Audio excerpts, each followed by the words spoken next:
Hello everyone. अभी इससे पहले तक हम लोग ब्लड को being as a tissue we have completed all details, blood के सारे डिटेल्स कंप्लीट किए। अब हमारा नेक्स्ट फ्लूइड कनेक्टिव टिश्यू जो है वो है लिम्फ।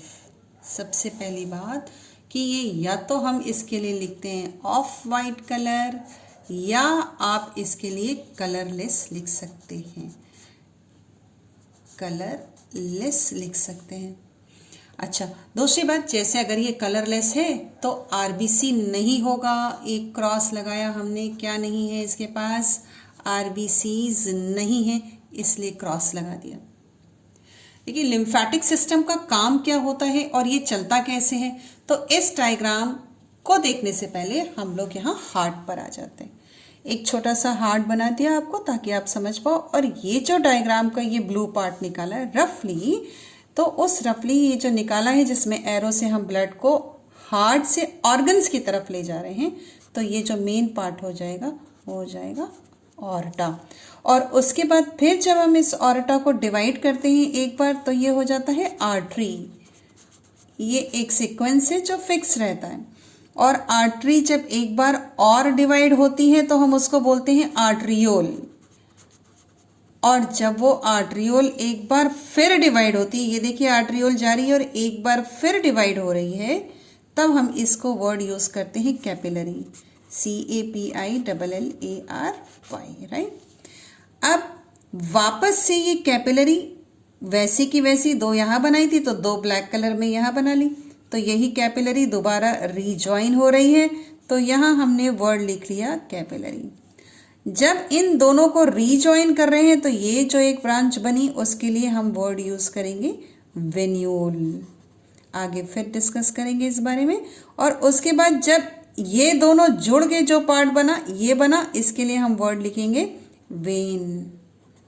और वेन इधर से और इधर से जुड़ के जो बना उसके लिए हम लिखेंगे वेना केवा। ठीक है, अब हमें पढ़ना लिम्फ था, तो ये सारा सिस्टम नोटिस करें आप, ब्लड का देखिए बिल्कुल क्लोज्ड है, यानी ब्लड को किसी भी तरीके से बाहर आने का कोई ऑप्शन नहीं है। ब्लड बॉडी के किसी भी पार्ट में ओपन होके बाहर नहीं आता, किसी भी ऑर्गन में बाहर नहीं आता।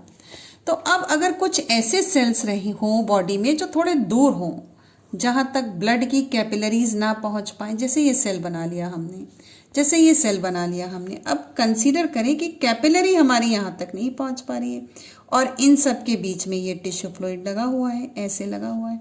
तो अगर डिफ्यूज़न के थ्रू यहाँ तक कुछ चीज़ नहीं पहुँची, या जो चीज़ यहाँ से डिफ्यूज़ होके बाहर आई, यहाँ से डिफ्यूज़ होके बाहर आई, तो इस क्लोज्ड सिस्टम के अंदर फिक्स्ड अमाउंट में ब्लड है। अगर इससे लगातार यूं ही निकलता रहे, ऐसे ही रिफ्यूज होता रहे, तो अल्टीमेटली यहाँ वॉल्यूम कम हो जाएगा और यहाँ टिश्यू फ्लूइड में प्रेशर बढ़ जाएगा। तो इस टिश्यू फ्लूइड से कुछ चीज़ों को वापस ले जाकर वेनस सिस्टम में छोड़ने के लिए जो सिस्टम होता है उसको हम कहते हैं लिम्फेटिक सिस्टम। अब इस डायग्राम को हम यहाँ समझ लेते हैं कि लिम्फ कैसे फ्लो करता है और लिम्फ का क्या क्या फंक्शन है। नाम से दिख ही रहा है कि इसके पास WBC होंगे। इस लिम्फ के पास लिख लेते हैं यहाँ पे हम, ये हमने लिखा लिम्फ के पास WBC तो होगा ही होगा और प्लस प्लाज्मा होगा। तो WBC का बहुत सारा डिटेल हम पढ़कर आए। ये जो रफ स्केच खींचा है इसकी लाइनें पूरी कर लेते हैं, क्योंकि ये ब्लू कलर से ये हमने दो सेल्स बना लिए हैं, तो यहाँ हम इसको सेल भी लिख लेते हैं। ये लिख लिया हमने सेल, दो सेल। तो ये जो दो सेल बनाए हमने, तो इससे हमें पता चल रहा है कि ये टिश्यू है। ठीक है, अब ये हमारा कॉन्सेप्ट क्लियर करते हैं। देखिए जो लाइन से स्ट्रक्चर बना रखा है इसको थोड़ा सा कंप्लीट कर लेते हैं। अब क्योंकि ब्लड ऊपर की तरफ जा रहा है और ये इस टिश्यू को, यानी इस टिश्यू को ऐसे डिफ्यूज करके क्या क्या दे सकता है, इस ब्लड के अंदर अगर हम एक सेल बनाएं तो RBC नेवर कम्स आउट, इसको हम किसी भी हालत में इससे बाहर नहीं निकाल सकते। यानी अगर ब्लड हम टिश्यू तक ले जा रहे हैं तो यहाँ पे ये हिस्सा हमने आर्टरी ड्रॉ कर लिया, ये हो गया आर्टरी। ठीक है, लेकिन अब इससे पहले WBC का एक फंक्शन पढ़ा था कि डायबिडेसिस होता है, तो समझ लो कि ये WBC यहाँ से निकल के ऐसे बाहर आ रहे हैं, ये WBC यहाँ से निकल के ऐसे बाहर आ रहे हैं। तो ये क्या हो गया, यहाँ पे जो फ्लूइड है, जो फ्लूइड इससे निकल कर यहाँ आया है, नो डाउट प्लाज्मा ही होगा, कुछ हिस्सा प्लाज्मा का होगा, है ना। लेकिन क्योंकि टिश्यू के बीच में फिल्ड है इसलिए टिश्यू फ्लूइड यहाँ हम बोलेंगे। इस टिश्यू फ्लूइड को मैंने सर्कुलेटरी सिस्टम के इंट्रोडक्शन में बहुत अच्छे से एक्सप्लेन किया है। अब ये WBC बाहर आ गए। ब्लड केवल यही सब कुछ नहीं दे रहा है, साथ में क्या दे देगा, टिश्यू को न्यूट्रिशन दे रहा है।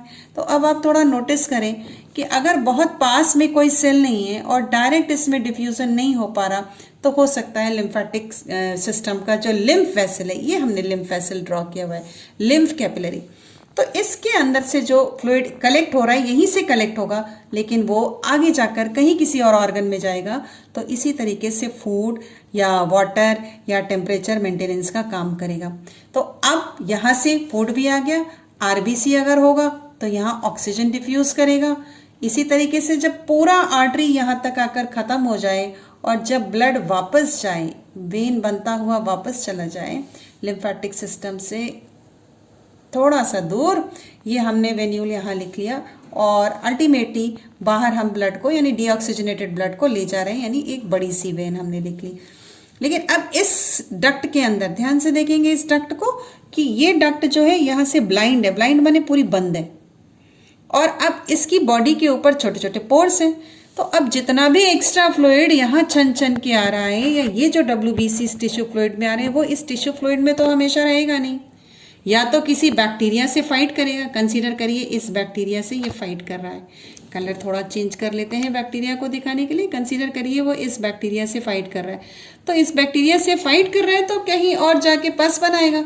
अदरवाइज जो कुछ भी पार्ट है या जो एक्स्ट्रा है, तो इसकी जो बॉडी में छोटे छोटे पोर्स हैं, तो ये न्यूट्रिटिव मटेरियल जो यहाँ से निकला था हो सकता है वो भी इसमें डिफ्यूज कर जाए। ठीक है, उसी तरीके से इस सेल से निकला हुआ CO2 ब्लड में भी जा सकता है, और हो सकता है कि लिम्फ वेसल पास हो तो यहाँ भी आ सकता है। उसी तरीके से इससे निकला हुआ वेस्ट प्रोडक्ट, थोड़ा दूर लिख ले तो समझ में आए शायद, ये इससे निकला हुआ वेस्ट प्रोडक्ट वो यहाँ भी जा सकता है, और अगर लिम्फेटिक वेसल पास में है तो यहाँ भी आ सकता है। अब इस लिम्फेटिक वेसल को या लिम्फेटिक कैपिलरी को, इसके अंदर से अलग से कोई हार्ट नहीं है जो ब्लड को पंप कर सके।